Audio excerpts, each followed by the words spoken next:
ಸಾಯಿರಾಮ್.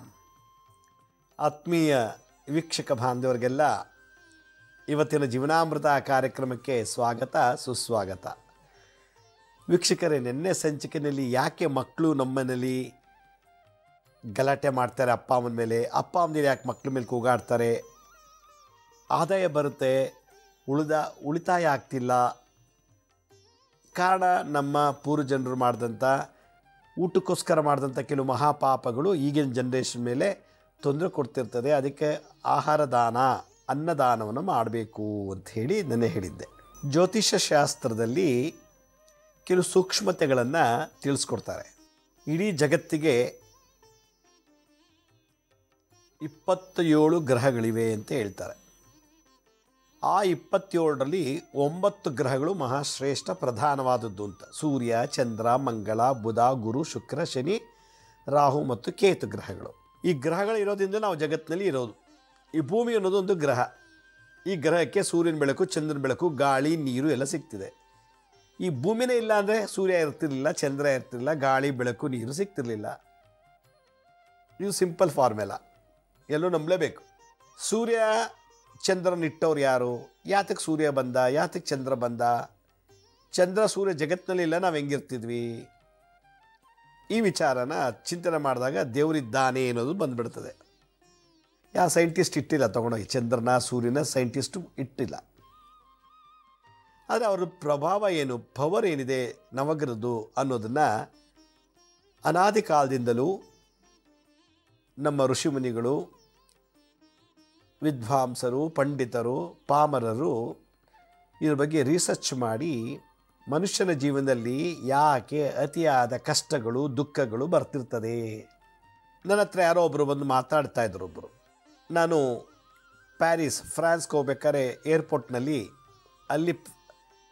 ಏರ್ಪೋರ್ಟ್ನಲ್ಲಿ ನಾನು 5:30 ಅಥವಾ 6 ಗಂಟೆಗಳ ಕಾಲ ಬೇರೆ ಫ್ಲೈಟಿಗೆ ಕಾಯಬೇಕಾಗಿತ್ತು.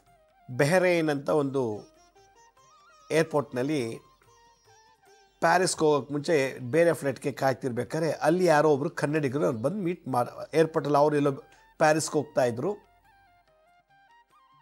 ಮಗ ಸೊಸೆ ಇದ್ದಾರಂತಲ್ಲಿ ನೋಡಲಿಕ್ಕೆ ಅಂತೇಳಿ ಅವರು ಏರ್ಪೋರ್ಟ್ನಲ್ಲಿ ನನ್ನ ನೋಡಿಬಿಟ್ಟು ಮಾತಾಡಿದ್ರು. ಓ, ನೀವೆಲ್ಲ ಹೋಗ್ತಿದ್ದೀರಾ, ಹಾಗೆ ಖುಷಿ ಆಯಿತು ಅಂತೇಳಿ ಸುಮಾರು ಒಂದು 3 hours ನನ್ನ ಜೊತೆ ಅವರು ಮಾತುಕತೆ ಆಡಿದ್ರು. ಮಾತಾಡ್ತಿರ್ಬೇಕಾದ್ರೆ ಅವ್ರಿಗೆ ನಮ್ಮ ಮಗ ತುಂಬ ಕಷ್ಟಪಡ್ತಾ ಇದ್ದಾನೆ, ಭಾಳಷ್ಟು ಕಷ್ಟಪಡ್ತಾ ಇದ್ದಾನೆ, ದುಡಿತಾನೆ, ಒಂದು ರೂಪದಲ್ಲಿ ಕಳ್ತನದಲ್ಲಿ ದುಡ್ಡು ಹೊಟ್ಟೋಗುತ್ತೆ, ಇಲ್ಲಾಂದರೆ ಏನೋ ಒಂದು ದೊಡ್ಡ ದುರಂತದಲ್ಲಿ ಹಣ ಕಳ್ಕೊಂಬಿಡ್ತಾನೆ, ನಾ ಇಂಡಿಯಾಕ್ಕೆ ಬಂದುಬಿಡು, ವಾಪಸ್ ಇಂಡಿಯಾಗೆ ಬಂದುಬಿಡಲಿ ಅಂತ ನಾವು ಕೇಳ್ತಾ ಇದ್ದೀವಿ. ಆದರೂ ಕೂಡ ಅವ್ನು ಕೇಳ್ತಿಲ್ಲ. ನಾವೆಲ್ಲ ಹುಟ್ಟಿ ಬೆಳೆದು ಈಗ ರಿಟೈರ್ಡ್ ಆಗ್ತಾಯಿದ್ದೀವಿ, ನೀನು ಇಂಡಿಯಾದಲ್ಲೇ ಇರಪ್ಪ ಅಂದರೆ, ಇಲ್ಲ ನಾನು ಪ್ಯಾರಿಸಲ್ಲಿ ಇದ್ದು ಸ್ವಲ್ಪ ದಿವಸ ಬರ್ತೀನಿ, ಹಾಗೆ ಹೀಗೆ ಅಂತೆಲ್ಲ ಹೇಳಿ ಅವ್ರ ಮೇಲೆ ಕುಟುಂಬದ ಎಲ್ಲ ವಿಚಾರಗಳನ್ನು ಹೇಳ್ತಾಯಿದ್ರು. ಅವನಿಗೆ ಮಗನಿಗೆ ಜನ್ಮ ಕೊಟ್ಟು ಬೆಳೆಸಿ ಊಟ ಹಾಕಿ ಸ್ಕೂಲಿಗೆ ಡೊನೇಷನು ಫೀಸ್ ಕೊಟ್ಟು ಕಾಲೇಜಿಗೆ ಸೇರಿಸಿ ಓದಿಸಿ ಎಲ್ಲ ಇನ್ವೆಸ್ಟ್ಮೆಂಟ್ ಮಾಡಿ ಮಗನಿಗೊಂದು ಕೆಲಸ ಸಿಕ್ಕಿದ ಮೇಲೆ ಕೆಲಸದ ಮೇಲೆ ಅವನು ಪ್ಯಾರಿಸಿಗೆ ಬಂದು ಕೆಲಸ ಮಾಡ್ತಾಯಿದ್ದಾನೆ ಫ್ರಾನ್ಸ್ ದೇಶದಲ್ಲಿ.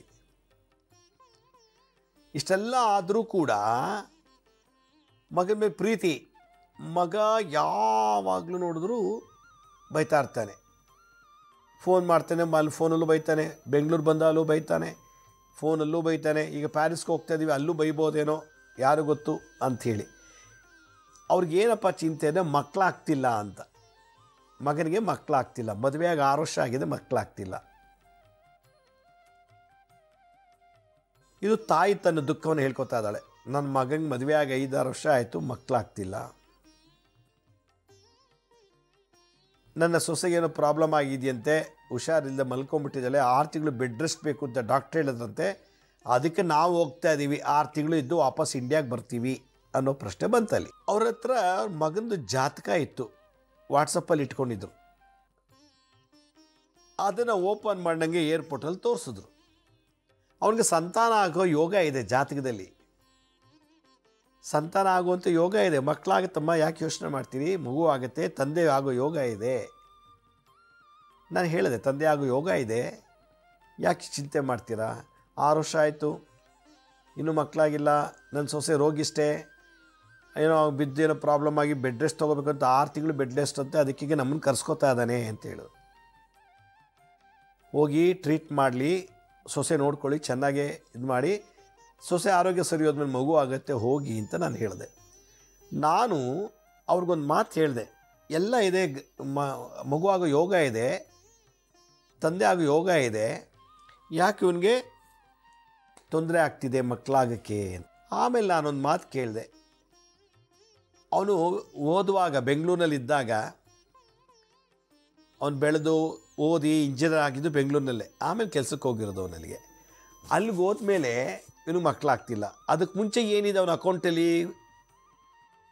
ಜಾತಕದಲ್ಲಿ ನೋಡಿದ್ರೆ ಮಕ್ಕಳಾಗ ಯೋಗ ಇದೆ, ಆದರೆ ಮಕ್ಕಳಾಗ್ತಿಲ್ಲ ಅಂದಾಗ ತುಂಬ ಡೀಪಾಗಿ ನೋಡಿದಾಗ ಅವನ ಅಕೌಂಟಲ್ಲಿ ತಂದೆಗೆ ವಾದ ಮಾಡೋದು, ತಂದೆಗೆ ಬೈಯೋದು, ಅದೊಂದು ರೂಢಿ ಆಗಿಬಿಟ್ಟಿದೆ. ಒಬ್ಬನೇ ಮಗ ಅಂತ ಮುದ್ದಾಗಿ ಸಾಕ್ಬಿಟ್ಟಿದ್ದಾರೆ.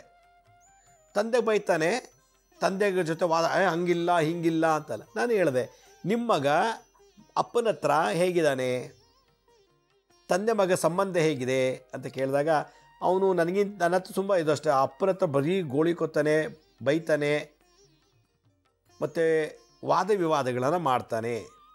ಆಗ ಗೊತ್ತಾಯಿತು ಅವನಿಗೆ ಸೂರ್ಯ ಗ್ರಹ ಕೆಡ್ತಾಗಿದೆ. ಜಾತಕದಲ್ಲಿದೆ ಸೂರ್ಯ ರೆಡಿ, ಅದನ್ನು ಅಪ್ಪನಿಗೆ ಬೈದು ಅಪ್ಪನ ಜೊತೆ ವಾದ ವಿವಾದ ಮಾಡಿ ಸೂರ್ಯ ಗ್ರಹಕ್ಕೆ ಕೆಟ್ಟದಾಗಿದೆ. ತಂದೆ ಯಾರು? ಸೂರ್ಯಗ್ರಹ. ತಂದೆ ಯಾರು? ಸೂರ್ಯಗ್ರಹ. ಆದ್ದರಿಂದ ಯಾರು ತಂದೆಗೆ ಬೈತಾರೋ, ತಂದೆಗೆ ಗೌರವ ಕೊಡಲ್ವೋ, ತಂದೆ ಜೊತೆ ವಾದ ವಿವಾದಗಳು ಮಾಡ್ತಾರೋ, ಅವರೆಷ್ಟೇ ಓದಿದ್ರು, ಎಷ್ಟೇ ರೂಪ ಇದ್ದರು, ಎಷ್ಟೇ ಪದವಿ ಪಡೆದಿದ್ರು ಕೂಡ ಸೂರ್ಯಗ್ರಹ ಕೆಟ್ಟದಾಗ್ತದೆ. ಸೂರ್ಯ ಒಳ್ಳೆ ಕೆಟ್ಟದ್ದು ಮಾಡ್ತಿರ್ತಾನೆ. ತಾನೇ ಸೂರ್ಯಗ್ರಹದಿಂದ ಕೆಟ್ಟದ್ದನ್ನು ಮಾಡಿಸ್ಕೊಳ್ಳೋದು ಅಂತ ಕರ್ಮಕ್ಕೆ ತುತ್ತಾಗ್ಬಿಟ್ಟ. ಯಾಕೆ? ತಂದೆಗೆ ಬೈಯೋದು, ತಂದೆಗೆ ವಾದ ವಿವಾದ ಮಾಡೋದು ಎಲ್ಲ ಮಾಡಿಬಿಟ್ಟ. ಯಾವಾಗಿಂದ? ಆವಾಗಿಂದ ಮಾಡಿದ್ದಾನೆ, ಸುಮಾರು 10-15 ವರ್ಷದಿಂದ. ಹೀಗಾಗಿ ಅವನಲ್ಲಿ ಮಕ್ಕಳಾಗೋ ಯೋಗ ಕಳ್ಕೊತಾ ಇದ್ದಾನೆ. ತಂದೆ ಆಗೋ ಯೋಗ. ತಾಯಿಗೆ ಯಾವಾಗಲೂ ಬೈಯೋದು. ಯಾರು ತಾಯಿಗೆ ಬೈತಾರೋ, ತಾಯಿಗೆ ಚಿಂತನೆ ಮಾಡೋಗಿ ಮಾತಾಡ್ತಾರೋ, ವಾದ ವಿವಾದಗಳು ಮಾಡ್ತಾರೋ, ಚಂದ್ರಗ್ರಹ ನೀಚನಾಗ್ತಾನೆ, ಚಂದ್ರ ಕೆಟ್ಟದ್ದು ಮಾಡೋಕ್ಕೆ ಶುರು ಮಾಡ್ತಾನೆ. ಆದ್ದರಿಂದ ಸೂರ್ಯ ತಂದೆ, ಚಂದ್ರ ತಾಯಿ, ಇವೆರಡು ಅನುಗ್ರಹ ಇಲ್ಲದೋರೋದ್ರಿಂದ, ಸೂರ್ಯಗ್ರಹದ್ದು ಮತ್ತು ಚಂದ್ರಗ್ರಹದ ಅನುಗ್ರಹ ಇಲ್ಲದೋರೋದ್ರಿಂದ ಮದುವೆಯಾಗಿ 5-20 ವರ್ಷ ಆದರೂ ಮಕ್ಕಳಾಗಲ್ಲ ಅಂತ ಗೊತ್ತಾಯಿತು. ಮಕ್ಕಳಾಗೋ ಯೋಗ ಇದ್ದರೂ ಕೂಡ ಅಪ್ಪ ಅಮ್ಮನ ಬೈದು ವಾದ ವಿವಾದ ಮಾಡೋದ್ರಿಂದ ಸೂರ್ಯ ಮತ್ತು ಚಂದ್ರ ಕೆಟ್ಟ ಆಗಿದೆ, ಅವರು ಕೆಟ್ಟದ್ದು ಮಾಡ್ತಾ ಇದ್ದಾರೆ. ಆದ್ದರಿಂದ ಗ್ರಹಗತಿಗಳು ಕೆಡುಕು ಮಾಡೋದಕ್ಕೆ ಇದು ಒಂದು ಸಾಕ್ಷಿ. ಆದ್ದರಿಂದ ಬದುಕಿರೋವರೆಗೂ ಆಗಲಿ, ಸತ್ತ ಮೇಲೂ ಆಗಲಿ ತಂದೆ ತಾಯಿಗಳನ್ನ ಗೌರವಿಸಬೇಕು, ಸ್ಮರಣೆ ಮಾಡಬೇಕು, ಅವ್ರಿಗೆ ಆಶೀರ್ವಾದ ಪಡೆಯುವಂಥ ವಾತಾವರಣವನ್ನು ಸೃಷ್ಟಿ ಮಾಡಬೇಕು. ಅದರಿಂದ ಸೂರ್ಯನು ಕೆಟ್ಟದ್ದು ಮಾಡ್ತಾ ಇದ್ದಾನೆ, ಚಂದ್ರನು ಕೆಟ್ಟದ್ದು ಮಾಡ್ತಾರೆ ಈ ಜನ್ಮದಲ್ಲಿ. ಯಾಕೆ? ಅಪ್ಪ ಅಮ್ಮನ ಬೈಯೋದ್ರಿಂದ, ವಾದ ವಿವಾದ ಮಾಡೋದ್ರಿಂದ. ಯಾವುದೇ ಕಾರಣಕ್ಕೂ ತಂದೆ ತಾಯಿನ ನಿಂದನೆ ಮಾಡಬಾರ್ದು, ತಂದೆ ತಾಯಿ ಜೊತೆ ವಾದ ವಿವಾದ ಮಾಡಬಾರ್ದು. ತಂದೆ ತಾಯಿಗೆ ಸರಿಸಾಟಿಯಾಗಿ ನಿಂತು, ನೀ ಏನಪ್ಪ, ನೀನೆಂತ ಅಮ್ಮ, ನಾನು ನಿನಗಿಂತ ಸಂಪಾದನೆ ಅನ್ನೋ ಚಾಲೆಂಜ್ಗಳನ್ನು ಮಾಡಬಾರ್ದು. ಆಗ ನಮ್ಮ ಜಾತಕದಲ್ಲಿ ಈ ಜನ್ಮದಲ್ಲೇ ಸೂರ್ಯ ಚಂದ್ರ ಕೆಟ್ಟದ್ದು ಮಾಡ್ತಾರೆ, ಗೊತ್ತಾಯ್ತಾ, ನವಗಳು ಏನು ಮಾಡ್ತಾರೆ ಅಂತ. ಇದು ಸೂಕ್ಷ್ಮತೆ. ಎರಡನೇದು, ಯಾರು ತುಂಬ ನೀರನ್ನು ಹೆಚ್ಚು ಖರ್ಚು ಮಾಡ್ತಾರೋ, ವ್ಯರ್ಥವಾಗಿ ಯೂಸ್ ಮಾಡ್ತಾರೋ, ಅವ್ರಿಗೆ ಚಂದ್ರಗ್ರಹ ದೋಷ ಬರ್ತದೆ. ಆದ್ದರಿಂದ ನೀರನ್ನು ಮಿತಿಯಾಗಿ ಬಳಸಬೇಕು. ನೀರನ್ನು ಅತಿಯಾಗಿ ವೇಸ್ಟ್ ಮಾಡಬಾರ್ದು. ಸುಮ್ಮನೆ ನೀರನ್ನು, ಒಂದು ಲೋಟ ನೀರು ಕುಡಿಯೋಕ್ಕೆ ಒಂದು ಅರ್ಧ ಬಕೆಟ್ ನೀರಷ್ಟು ಬಿಟ್ಬಿಡೋದು. ನೀರು ಕುಡಿತಿದ್ದಾನೆ, ನೀರು ನಲ್ಲಿ ಸುರಿತಾನೇ ಇದೆ, ಹಿಂಗೆ ಇಟ್ಕೋತಾನೆ, ಮತ್ತೆ ಕುಡಿತಾನೆ, ನೀರು ಸುರಿತಾ ಇದೆ. 1-2 ಲೋಟ ನೀರು ಕುಡಿಯೋದಕ್ಕೆ ಒಂದು 10-15 ಲೋಟ ನೀರು ಖರ್ಚಾಯಿತು. ನೀರನ್ನು ಬೇಕು ಅಂತಲೇ ಗೊತ್ತಿದ್ದು ಕೂಡ ನಾವು ಅತಿಯಾಗಿ ವ್ಯರ್ಥವಾಗಿ ನೀರನ್ನು ಬಳಸೋದ್ರಿಂದ ಚಂದ್ರಗ್ರಹ ದೋಷ ಬರ್ತದೆ. ಆದ್ದರಿಂದ ನೀರನ್ನು ಬಹಳ ಕೇರ್ಫುಲ್ಲಾಗಿ ಬಳಸಬೇಕು ಅಂತ ಶಾಸ್ತ್ರ ಹೇಳ್ತದೆ.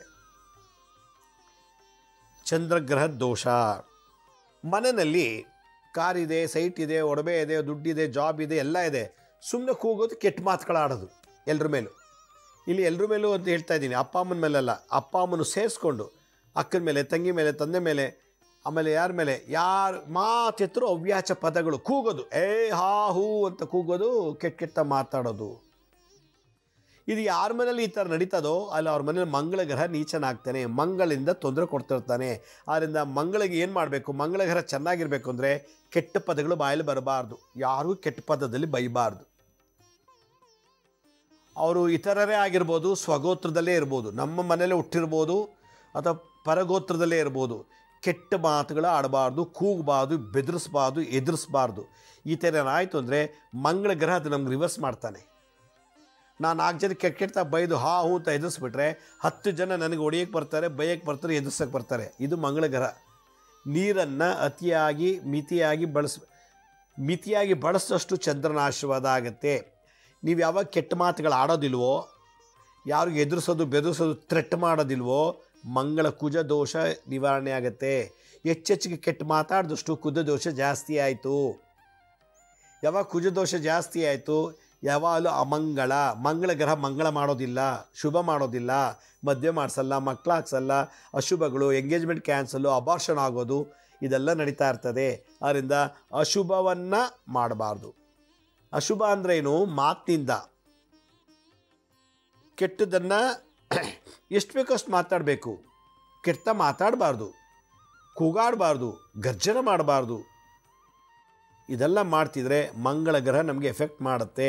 ತಂದೆ ಜೊತೆ ವಾದ ವಿವಾದ, ತಂದೆ ಬೈದರೆ ಸೂರ್ಯ ನಮ್ಮ ಜಾತಕ್ಕೆ ಕೆಡಿಸ್ತಾನೆ. ತಾಯಿಗೆ ಕೆಟ್ಟ ಮಾತಾಡೋದು, ತಾಯಿ ಜೊತೆಗೆ ವಾದ ವಿವಾದ ಮಾಡಿದ್ರೆ, ತಾಯಿಗೆ ಅವಮಾನ ಮಾಡಿದ್ರೆ ಚಂದ್ರ ನಮಗೆ ತೊಂದರೆ ಕೊಡ್ತಾನೆ, ಮನಸ್ಸಿನ ನೆಮ್ಮದಿ ಕೊಡೋದಿಲ್ಲ. ಆಮೇಲೆ ಅತಿಯಾಗಿ ನೀರನ್ನು ಉಪಯೋಗಿಸೋದ್ರಿಂದ ಚಂದ್ರ ನಮಗೆ ಶಾಪ ಹಾಕ್ತಾನೆ. 3ನೇದು 4ನೇದು ಅತಿಯಾಗಿ ಕೂಗೋದ್ರಿಂದ, ಕೆಟ್ಟ ಪದಗಳು ಮಾತಾಡೋದ್ರಿಂದ ಮಂಗಳ ಗ್ರಹ ನೀಚನಾಗ್ತಾನೆ. ಇದು ಗ್ರಹಗಳು ನಮಗೆ ಹೆಂಗೆ ಅಟ್ಯಾಕ್ ಮಾಡ್ತವೆ ಅಂತ. ಅದಕ್ಕೆ ಹಿಂದಿನ ಕಾಲದಲ್ಲೆಲ್ಲೋ ಮೌನವಾಗಿರ್ತಿದ್ರು, ಸೈಲೆಂಟ್. ಋಷಿಮುನಿಗಳೆಲ್ಲ 100 ವರ್ಷ ಮಾತೇ ಆಡ್ತಿರಲಿಲ್ಲ, ಮಾತಾಡುತ್ತಾ ನೀವೆಲ್ಲ ಬರೋದು. ಅದಕ್ಕೆ ಸೈಲೆಂಟ್ಸ್, ಮೌನ ವೃಥ. ಎಷ್ಟು ಜನಕ್ಕೆ ಮೌನ ದೀಕ್ಷೆ. ನನ್ನ ಗುರುಗಳಿಗೆ ಋಷಿಕೇಶ್ ಶಿವಾನಂದ ಸರಸ್ವತಿಗಳು ಮೌನ ದೀಕ್ಷೆ ಕೊಟ್ಬಿಟ್ರು ಅವ್ರಿಗೆ. ಗುರುಗಳು ಮಾತಾಡಿಲ್ಲ 40-50 ವರ್ಷ, ಮೌನವಾಗೇ ಇರ್ತಿದ್ರು. ಅದು ಒಳ್ಳೇದು ಅನ್ಸುತ್ತೆ ನನಗೆ ಇದೆಲ್ಲ ನೋಡಿದಾಗ. ಎಲ್ಲ ಗ್ರಹಗಳು ನಮ್ಗೆ ಆಶೀರ್ವಾದ ಮಾಡುತ್ತೆ. ಮಾತಾಡೋಕ್ಕೆ ಶುರು ಮಾಡಿಬಿಟ್ರೆ ನಾವೆಲ್ರಿಗೂ ಬೈತೀವಿ, ಕೂಗ್ತೀವಿ, ಎಲ್ಲ ಮಾಡ್ತೀವಿ. ನಮ್ಗೆ ಆ ಟೈಮ್ ಟು ಆ ಗ್ರಹಗಳು ನಮ್ಗೆ ಕೆಟ್ಟದ್ದು ಮಾಡ್ತಾನೇ ಇರ್ತದೆ, ಒಳ್ಳೇದು ಮಾಡಲ್ಲ. ತಂದೆಯಲ್ಲಿ ಸೂರ್ಯಗ್ರಹ ನೋಡ್ತೀವಿ, ತಾಯಿಯಲ್ಲಿ ಚಂದ್ರಗ್ರಹ ನೋಡ್ತೀವಿ, ಆಪಹ ಅಂದರೆ ನೀರು ಚಂದ್ರಗ್ರಹ ನೋಡ್ತೀವಿ. ಕಮ್ಯುನಿಕೇಷನಲ್ಲಿ ಕುಜ, ಮಾತಾಡೋ ರೀತಿಯಲ್ಲಿ ಕುಜ, ವಾಕ್ಚಾತುರ್ಯತೆ, ಬೈಯೋದು ಕೂಗೋದೆಲ್ಲ ಮಾಡಬಾರ್ದು. ಪರರನ್ನು ನಿಂದನೆ ಮಾಡುವುದರಿಂದ ಬುಧ ನೀಚನಾಗ್ಬಿಡ್ತಾನೆ ಜಾತಕದಲ್ಲಿ. ಅದರಿಂದ ಪರನಿಂದನೆ ಮಹಾಪಾಪ. ಲಕ್ಷ್ಮೀ ಶ್ರೀನಿವಾಸ್ ಸರಿ ಇಲ್ಲ, ಅವನಂಥವನು ಹೀಗೆ ಹೌದು, ನಾನು ಸರಿ ಇಲ್ಲ, ನನ್ನ ಕರ್ಮ, ನಾನು ಅನುಭವಿಸ್ತೀನಿ. ನೀವು ಯಾಕೆ ಮಾತಾಡಿ ಕೆಟ್ಟದ್ದು ಮಾಡ್ಕೋತೀರಾ? ಅವಳು ಸರಿ ಇಲ್ಲ, ಅವಳು ಅಂಥವಳು ಇತ್ತಳು, ಅವಳು ಸರಿ ಇದ್ದೇ ಇಲ್ಲ, ನೀವು ಸರಿ ಇದ್ದೀರಾ? ಲಕ್ಷ್ಮೀ ಶ್ರೀನಿವಾಸ್ ಸರಿ ಇಲ್ಲ ಅಂದಮೇಲೆ ನೀವು ಸರಿ ಇರಬೇಕು.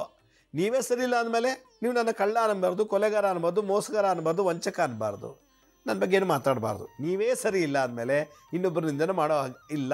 ಆವಾಗ ನೀವೇ ಸರಿ ಇಲ್ಲ, ಇನ್ನೊಬ್ಬರ ಬಗ್ಗೆ ಕೆಟ್ಟದಾಗ ಅಪಪ್ರಚಾರ ಮಾಡ್ತಾರಂದರೆ ಬುಧ ತೊಂದರೆ ಕೊಡ್ತಾರೆ. ಆಗ ದಿನ ವೀಕ್ ಆಗಿಬಿಡ್ತೀರಾ. ನೀವು ಯಾರ ಬಗ್ಗೆ ಕೆಟ್ಟ ಮಾತಾಡ್ತೀರೋ ಅವರೇ ಮೇಲಕ್ಕೆ ಬರ್ತಾರೆ. ನೀವು ಅವ್ರು ಯಾರ ಬಗ್ಗೆ ಕೆಟ್ಟ ಮಾತಾಡಿ ಮಾಡ್ತೀರಿ, ಕೆಳಮಟ್ಟಕ್ಕೆ ಬಂದುಬಿಡ್ತೀರಾ. ಕಾರು, ಸೈಟು, ಬಂಗ್ಲೆ ಎಲ್ಲ ಕಳ್ಕೊಂಡು ಕೋರ್ಟು, ಜೈಲು ಎಲ್ಲ ಹೋಗ್ಬಿಡ್ತೀರಿ. ಅದರಿಂದ ಬುಧ ಬುದ್ಧಿಕಾರಕ. ಬುದ್ಧಿಯಿಂದ ಮಾತಾಡು, ಬುದ್ಧಿ ಉಪಯೋಗಿಸಿ ಮಾತಾಡು. ಅದರಿಂದ ಪರನಿಂದನೆ, ಬುಧ ನೀಚನಾಗ್ತಾನೆ. ಬುಧ ಗ್ರಹ ದಿನ ತೊಂದರೆ ಕೊಡ್ತಾನೆ. ಯಾಕೆ ಇಷ್ಟೊಂದು ಓದಿದ್ದೀನಿ, ಇಷ್ಟೆಲ್ಲ ಸಂಬಳ ತಗೋತೀನಿ, ಇಷ್ಟೆಲ್ಲ ಜನ ನನಗೆ ಇನ್ಫ್ಲುಯೆನ್ಸ್ ಇದೆ, ಯಾಕೆ ಹಿಂಗಾಗ್ತಿದೆ, ನನಗೆ ಯಾಕೆ ಮೈಂಡ್ ಬ್ಲಾಕ್ ಆಗಿಬಿಟ್ಟಿದೆ, ಯಾಕೆ ನಾನು ಏನು ಡಿಸಿಷನ್ ತೊಗೊಳಕ್ಕಾಗ್ತಿಲ್ಲ ಅನ್ನೋ ಮಟ್ಟಿಗೆ ಬಂದಾಗ ಬುಧ ಗ್ರಹ ತೊಂದರೆ. ಯಾಕೆ ನೀವು ಎಲ್ಲರ ಬಗ್ಗೆ ಮಾತಾಡ್ತಿಲ್ಲ ಕೆಟ್ಟದಾಗಿ. ಕೆಟ್ಟ ಮಾತಾಡಿ ನಮ್ಮ ಜಾತಿ ಬುಧ ಚೆನ್ನಾಗಿದ್ರು ಕೂಡ ಬುಧ ಇವಾಗ ವೀಕ್ ಆಗಿದೆ. ಯಾಕೆ ನಾನು ದಿನ ಇನ್ನೊಬ್ಬರ ಬಗ್ಗೆ ಕೆಟ್ಟ ಮಾತಾಡ್ತಾ ಇದ್ದೀನಿ. ಇನ್ನೊಬ್ಬರ ಪರನಿಂದನೆ ಈ ರೀತಿ ದೋಷ ಇದ್ದಾಗ ನನ್ನ ಜಾತಿಯಲ್ಲಿ ಬುಧನ ಆರಾಮಾಗಿಬಿಡ್ತಾನೆ.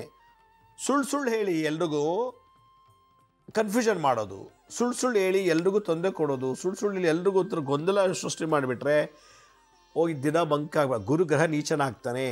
ಗುರು ಜಾತಿಲಿ ಚೆನ್ನಾಗಿದ್ದಾನೆ, ಆದರೆ ನಾವೇನು ಮಾಡ್ತಾಯಿದ್ದೀನಿ, ಬರೀ ಸುಳ್ಳು ಆಣೆ ಹೇಳೋದು, ಸುಳ್ಳು ಹೇಳೋದು. ಹೀಗಾಗಿ ನನ್ನ ಜ್ಞಾನ ಕುಂದುತ್ತಾ ಬರ್ತದೆ, ಕ್ಷೀಣಿಸ್ತಾ ಬರ್ತದೆ.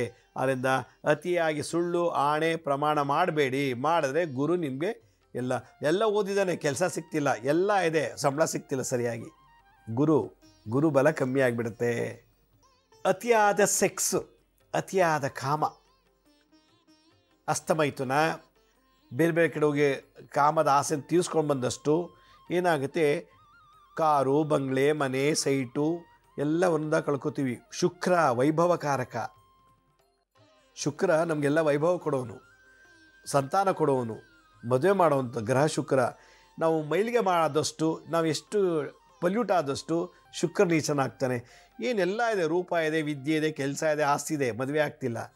ರೂಪ ಇದೆ, ವಿದ್ಯೆ ಇದೆ, ಕೆಲಸ ಇದೆ, ಆಸ್ತಿ ಇದೆ, ಮಕ್ಕಳಾಗ್ತಿಲ್ಲ. ಯಾಕೆಂದರೆ ನಾನು ಅತಿಯಾದ ಸೆಕ್ಸ್ ಮಾಡಿ, ಅತಿಯಾದಂಥ ಕಾಮದ ಆಸೆಯಿಂದ ಹಲವಾರು ತಪ್ಪುಗಳು ಮಾಡೋದ್ರಿಂದ ಎಲ್ಲ ಇದ್ದು ಕೂಡ ನನಗೆ ಈ ಥರ ಯೋಗ ಇಲ್ಲ. ಕಾರಣ ಶುಕ್ರ. ಅತಿಯಾದ ಆಲಸ್ಯ, ಸೋಮಾರಿತನ ಯಾಕೆ ಬರ್ತಿದೆ ಅಂದರೆ ಶನಿಯಿಂದ. ಅದರಿಂದ ಯಾರು ಹೆಚ್ಚಿಗೆ ಸೋಮಾರಿಗಳು, ಆಲಸ್ಯ, ಮಂಕಿ ಇರ್ತಾರೋ ಶನಿ ಗ್ರಹ ಈ ಥರ ಮಾಡ್ತಾ ಇದೆ ಅಂತ ಅರ್ಥ. ಇನ್ನೊಂದು, ಡ್ರಗ್ಸ್ ತೊಗೊಳ್ಳೋದು, ಸ್ಮೋಕ್ ಮಾಡೋದು, ಡ್ರಿಂಕ್ಸ್ ಮಾಡೋದು, ಇದು ಅವರ ಜೀವನದಲ್ಲಿ ಒಂದು ಪಾರ್ಟ್ ಆಫ್ ದಿ ಲೈಫ್ ಆಗಿಬಿಟ್ಟಿರ್ತದೆ. ಎಲ್ಲ ಆಗ್ತದೆ, ಆದರೆ ಕ್ವಾಲಿಟಿ ಆಫ್ ಲೈಫ್ ಇಲ್ಲ ಅವ್ರದ್ದು. ಮತ್ತು ಅವ್ರಿಗೆ ಆಯುಷು ಕಮ್ಮಿ. ಯಾವ ರೂಪದಲ್ಲಾದ್ರೂ ಲಿವರ್ ಡ್ಯಾಮೇಜ್ ಆಗ್ಬೋದು, ಯಾವ ರೂಪದಲ್ಲಾದ್ರೂ ಹಾರ್ಟ್ ಅಟ್ಯಾಕ್ ಆಗ್ಬೋದು, ಯಾವ ರೂಪದಲ್ಲಾದ್ರೂ ಸಂತಾನ ಆಗದೆ ಇರ್ಬೋದು, ಇಂಪಾರ್ಟೆನ್ಸಿ. ಮತ್ತು ಅವರಿಗೆ ಅತಿಯಾಗಿ ಈ ಡ್ರಗ್ಸು, ಸ್ಮೋಕು, ಡ್ರಿಂಕ್ಸ್ ಮಾಡೋದ್ರಿಂದ ಒಳಗಡೆ ಎಲ್ಲ ಸ್ಪೇರ್ ಪಾರ್ಟ್ಸ್ಗಳ ಆಯುಷ್ ಕಮ್ಮಿ ಆಗ್ತಾ ಇರ್ಬೋದು, ಪ್ಯಾರಾಲಿಸಿಸ್ ಬರ್ಬೋದು, ಏನೋ ಒಂದು ಆಗ್ಬೋದು. ಇದಕ್ಕೆಲ್ಲ ಕಾರಣ ರಾಹು. ಅದರಿಂದ ಅತಿಯಾಗಿ ಸ್ಮೋಕ್ ಮಾಡಿದ್ರೆ, ಡ್ರಗ್ಸ್ ತೊಗೊಂಡ್ರೆ, ಡ್ರಿಂಕ್ಸ್ ತೊಗೊಂಡ್ರೆ ರಾಹು ಗ್ರಹ ತೊಂದರೆ ಕೊಡ್ತಾನೆ. ಅದರಿಂದ ನಾವು ತುಂಬ ಮೇಲ್ಗೇಲಿದ್ದೀವಿ, ಮಡಿಲಿಲ್ಲ, 10 ಸಲ ಸ್ನಾನ ಮಾಡಿದ್ರು ಏನು ಲಾಭ ಇಲ್ಲ. ಯಾಕೆಂದರೆ ರಾಹು ನಿಮಗೆ ತೊಂದರೆ ಕೊಡ್ತಿದ್ದಾನೆ. ಅತಿಯಾದ ಕುಡುಕರು, ಅವ್ರಿಗೆಲ್ಲ ನೋಡಿ, ಅವ್ರಿಗೆ ಭಾಷೆ, ಜ್ಞಾನ ಎಲ್ಲವೂ ಕೂಡ ಸ್ವಲ್ಪ ತೊಂದರೆ ಇರ್ತದೆ ರಾಹು. ಅದರಿಂದ ಸ್ಮೋಕು, ಡ್ರಿಂಕ್ಸು, ಸೆಕ್ಸ್, ಡ್ರಗ್ಸ್ ತೊಗೊಳ್ಳೋರಿಗೆ ರಾಹು ದೋಷ ಬರ್ತದೆ. ಇದೆಲ್ಲ ಸರಿ. ಮನೆ ಒಳಗೆ ಯಾವಾಗಲೂ ಜಗಳ ಆಡ್ತಾನೆ ಇರ್ತಾರೆ. ಮನೆ ಒಳಗಡೆ ಬೇಕು ಅಂತಲೇ ಸಾಂಬಾರಲ್ಲಿ ಉಪ್ಪು ಕಮ್ಮಿ ಆಯಿತು, ಕಾಫಿಲಿ ಸಕ್ಕರೆ ಕಮ್ಮಿ ಆಯಿತು, ಸ್ವೀಟ್ ಇಲ್ಲ, ಅದಿಲ್ಲ, ಅದು ಕೊಡಿಸಿಲ್ಲ, ಇದು ಕೊಡಿಸಿಲ್ಲ. ಮನೆ ಒಳಗಡೆ, ನಮ್ಮ ಮನೆ ಒಳಗಡೆ ಯಾವಾಗಲೂ ಗಲಾಟೆಗಳಾಗ್ತಿದೆ ಅಂದರೆ ಕೇತು ಗ್ರಹ ದೋಷ ಇದೆ. ಇದಕ್ಕೆ ಆಹಾರ ದಾನ ಮಾಡಬೇಕು ಅಂತ ನಿನ್ನೆ ಸಂಚಿಕೆಯಲ್ಲಿ ಹೇಳಿದ್ದೀನಿ ಇದು ಸೀಕ್ರೆಟ್ ಏನು ಅಂತೇಳಿ. ಕೇತು ಮನೆಯೊಳಗೆ ಯಾವಾಗಲೂ ಜಗಳಗಳಾಗ್ತಿದೆ ಅಂದರೆ ಕೇತು ನಿಮ್ಗೆ ತೊಂದರೆ ಕೊಡ್ತಿದ್ದಾನೆ ಅಂತ ಅರ್ಥ. ಆದ್ದರಿಂದ ಮನೆಯೊಳಗೆ ಯಾವಾಗಲೂ ಜಗಳ ಆಡಬೇಡಿ. ಜಗಳ ಆಡದೆ ಕೇತು ಏನು ಮಾಡ್ತಾನೆ, ಆತ್ಮಹತ್ಯೆ ಮಾಡ್ಕೊ ಅಂತ ಹೇಳ್ತಾನೆ. ಸ್ವಯಂ ಆತ್ಮಹತ್ಯೆಗೆ ಪ್ರೇರೇಪಣೆ ಮಾಡುವಂಥದ್ದು. ಮೋಕ್ಷ ಅಂದರೆ ಮೋಕ್ಷನ ಮತ್ತೆ ದೇವಸ್ಥಾನಿದ್ಯ ಅಂತಲ್ಲ, ಮತ್ತೆ ಉಳುವಂಥದ್ದು. ಆ ಗಲಾಟೆಗೆ ಮೋಕ್ಷ ಎಂಡಾಯಿತು ಅಂತ. ಅದರಿಂದ ನಾವು ಯಾವುದೇ ಕಾರಣಕ್ಕೂ ಕೂಡ ಮನೆಯಲ್ಲಿ ಗಲಾಟೆ ಮಾಡಬಾರ್ದು. ಯಾರ್ಯಾರ ಮನೆ ಗಲಾಟೆ ಆಗ್ತಿದ್ರೆ ಕೇತು ತೊಂದರೆ ಕೇತುಗೆ ನಾವೇ ತೊಂದರೆ ಕೊಡ್ತಿದ್ದೀವಿ ಅಂತ. ಯಾರು ಡ್ರಗ್ಸು, ಸ್ಮೋಕು, ಡ್ರಿಂಕ್ಸ್ ಮಾಡ್ತಾರೋ ನಾವೇ ರಾಹುಗೆ ತೊಂದರೆ ಕೊಡ್ತಾ ಇದ್ದೀವಿ ಅಂತ. ಅತಿಯಾದ ಆಲಸ್ಯ, ಸೋಮಾರಿತನದಲ್ಲಿದ್ದೀವಿ ಅಂದರೆ ಶನಿಗೆ ನಾವು ತೊಂದರೆ ಕೊಡ್ತಿದ್ದೀವಿ ಅಂತ. ಅತಿಯಾದ ಸೆಕ್ಸ್ ಅಂದರೆ ಶುಕ್ರನಿಗೆ ತೊಂದರೆ ಕೊಡ್ತಿದ್ದೀವಿ, ಶುಕ್ರಗೆ ತೊಂದರೆ ಆಗ್ತಿದೆ ಅಂತ. ಅದರಿಂದ ಗ್ರಹಗಳನ್ನು ಕೆಡಕು ನಾವು ಯಾಕೆ ಪಡಿತಾ ಇದ್ದೀವಿ ಅಂದರೆ ಈ ನಮ್ಮ ಆಚಾರ ವಿಚಾರ ಸರಿ ಇಲ್ಲದೆ ಇರೋದ್ರಿಂದ. ನಮ್ಮಲ್ಲಿ ಸಂಸ್ಕಾರ ಸರಿ ಇಲ್ಲ. ಎಲ್ಲ ಇದೆ, ಊಟ ಮಾಡೋಕ್ಕೆ ಬರಲ್ಲ, ಮಾತಾಡೋಕ್ಕೆ ಬರಲ್ಲ, ನಡೆಯೋಕ್ಕೆ ಬರಲ್ಲ, ತೀರ್ಥ ತೊಗೊಳಕ್ಕೆ ಬರಲ್ಲ, ಮಂಗಳಾರತಿ ತೊಗೊಳಕ್ಕೆ ಬರಲ್ಲ, ಪೂಜೆ ಮಾಡೋಕ್ಕೆ ಬರಲ್ಲ, ಎಲ್ಲವೂ ಇದೆ, ಸಂಸ್ಕಾರ ಇಲ್ಲ. ಸಂಸ್ಕಾರ ಇಲ್ಲದೆ ಇರೋದ್ರಿಂದನೇ ಎಲ್ಲ ಇದ್ದು ನಮಗೆ ಅನುಭವ ಆಗ್ತಿಲ್ಲ, ಸುಖ ಸಿಗ್ತಿಲ್ಲ, ಆನಂದ ಸಿಗ್ತಿಲ್ಲ, ಶಾಂತಿ ಇಲ್ಲ. ಕಾರಣ ನಮ್ಮ ಆಚಾರ ವಿಚಾರದಲ್ಲಿರೋ ದೋಷಗಳು, ಲೋಪಗಳು. ದಿನ 4 ಸ್ನಾನ ಮಾಡಿ ಪೂಜೆ ಮಾಡ್ತಾರೆ ಕೆಲವರೆಲ್ಲ. ಮಡಿ ಅಂತಾರೆ, ಮಾಡೋದೆಲ್ಲ ಮಾಡ್ತಾರೆ, ಮಡಿ ಮಾಡ್ತೀನಿ ಅಂತ ಪೂಜೆ ಮಾಡ್ತಾರೆ. ಅದಕ್ಕೆ ಹೆಚ್ಚೆಚ್ಚಿಗೆ ಪೂಜೆ ಮಾಡೋರು, ಮಡಿ ಮಾಡೋರಿಗೆ ಮೈ ತುಂಬ ರೋಗ, ಮನೇಲಿ ತೊಂದರೆಗಳ ಕಾರಣ ಈ ಥರ ಸಂಸ್ಕಾರ ಬೆಳೆಸ್ಕೊಂಡಿರ್ತಾರೆ. ದಿನಾ ಬೈಯೋದು ಅಪ್ಪನಿಗೆ, ದಿನಾ ಅಮ್ಮಂಗೆ ಬೈಯೋದು, ದಿನಾ ನೀರು ಹೆಚ್ಚಿಗೆ ಖರ್ಚು ಮಾಡೋದು, ದಿನಾ ಇನ್ನೊಬ್ಬರ ಬಗ್ಗೆ ಮಾತಾಡ್ತಿದ್ರೆ ಮಂಗಳಗ್ರಹ ತೊಂದರೆ ಮಾಡ್ತಿರ್ತಾನೆ. ಹೀಗೆ ನಮ್ಮ ಸಂಸ್ಕಾರದಿಂದಲೇ ನವಗ್ರಹಗಳಿಗೆ ಶಾಂತಿ ಆಗುತ್ತೆ. ಅದಕ್ಕೆ ಇವತ್ತಿನ ಸಂಚಿಕೆ ಒಟ್ಟಾರೆ ಏನು ಹೇಳ್ತೀನಿ ಅಂತಂದರೆ, ತಂದೆ ತಾಯಿಗೆ ಬೈಬೇಡಿ, ತಂದೆ ತಾಯಿಗಳ ಆಶೀರ್ವಾದ ತಗೊಳ್ಳಿ. ನಿಮ್ಮ ಜಾತಕ ಸೂರ್ಯ ಚಂದ್ರ ಚೆನ್ನಾಗಾಗ್ತಾರೆ. ನೀವು ಅದಕ್ಕೋಸ್ಕರ ಸಪ್ರೇಟ್ ಸೂರ್ಯ ಶಾಂತಿ, ಚಂದ್ರ ಶಾಂತಿ ಮಾಡೋ ಅವಶ್ಯಕತೆ ಇಲ್ಲ. ನೀರನ್ನು ಮಿತಿಯಾಗಿ ಬೆಳೆಸಿ. ನೀರನ್ನು ಮಿತಿಯಾಗಿ ಬಳಸೋದ್ರಿಂದ ಚಂದ್ರನ ಆಶೀರ್ವಾದ ಆಗುತ್ತೆ. ನೀರು ಸಿಕ್ಕಾಪಟ್ಟೆ ಖರ್ಚು ಮಾಡೋದ್ರಿಂದ, ಒಂದು 50 ಜನಕ್ಕಾಗೋ ನೀರು ನೀವು ಒಬ್ಬರೇ ಖರ್ಚು ಮಾಡೋದ್ರಿಂದ ಚಂದ್ರ ಶಾಪ ಬಂತು. ಇನ್ನೊಬ್ಬರ ಬಗ್ಗೆ ನೀವು ಮಾತಾಡಬಾರ್ದು. ಮಾತಾಡೋದ್ರಿಂದ ನಿಮಗೆ ಬುಧ ಮಂಗಳ ತುಂಬ ತೊಂದರೆ ಕೊಡ್ತಾರೆ, ಕುಜ ದೋಷಕ್ಕೆ ಗುರಿ ಆಗ್ತೀರಾ. ನೋಡಿ, ನಮ್ಮ ಆಚಾರ ವಿಚಾರ ಸಂಸ್ಕಾರ ಚೆನ್ನಾಗಿತ್ತು ಅಂದರೆ ಯಾವ ಹೋಮ, ಯಾವ ಪೂಜೆ, ಯಾವ ಯಾತ್ರೆ, ಯಾವ ಜಾತ್ರೆ, ಯಾವ ದಾನನೂ ಮಾಡೋ ಅವಶ್ಯಕತೆ ಇಲ್ಲ. 9 ಗ್ರಹಗಳು ನಮ್ಗೆ ಆಶೀರ್ವಾದ ಮಾಡ್ತಾರೆ. ಇದೇ ನಮ್ಮ ಇಂದು ಸನಾತನ ಧರ್ಮದ ತಳಹದಿ. 9 ಗ್ರಹಗಳು. ನಾವು ಎಂಥ ಕೆಟ್ಟ ಜಾತಲ್ಲಿ ಹುಟ್ಟಿದ್ರು ಕೂಡ ತಂದೆ ತಾಯಿಗೆ ಬೈಬಾರ್ದು, ನೀರು ಖರ್ಚು ಮಾಡಬಾರ್ದು, ಇನ್ನೊಬ್ಬರ ಬಗ್ಗೆ ನಾವು ಕೆಟ್ಟ ಮಾತಾಡಬಾರ್ದು, ಬೇರೆಯವ್ರ ಬಗ್ಗೆ ನಿಂದನೆ ಮಾಡಬಾರ್ದು. ಇವಾಗ ಏನು ಇಷ್ಟೆಲ್ಲ ಹೇಳಿದ್ನೋ ಅದನ್ನೆಲ್ಲ ನೀವು ಪಾಲನೆ ಮಾಡಿ ನೋಡಿ. 1 ತಿಂಗಳು 2 ತಿಂಗಳು ನಿಮಗೆ ಎಂತೆಂಥ ಪವಾಡಗಳಾಗುತ್ತೆ. ಎಲ್ಲ ಗ್ರಹಗಳು ನಿಮಗೆ ಶಾಂತಿ ಮಾಡ್ತಿರ್ತದೆ. ಅದರಿಂದ ಕರ್ಮಗಳು ಹೆಂಗೆ ಕಟ್ಕೋತೀವಿ, ಆಯಾ ಕರ್ಮ ನಾವು ಅಪ್ಪನ ಬೈತಿದ್ರೆ ಸೂರ್ಯಗ್ರಹ ನೆಕ್ಸ್ಟ್ ಬರ್ತದೆ ನೀಚನಾಗ್ತೇನೆ, ಸೂರ್ಯಗ್ರಹ ನೀಚನಾಗ್ಬಿಡ್ತದೆ.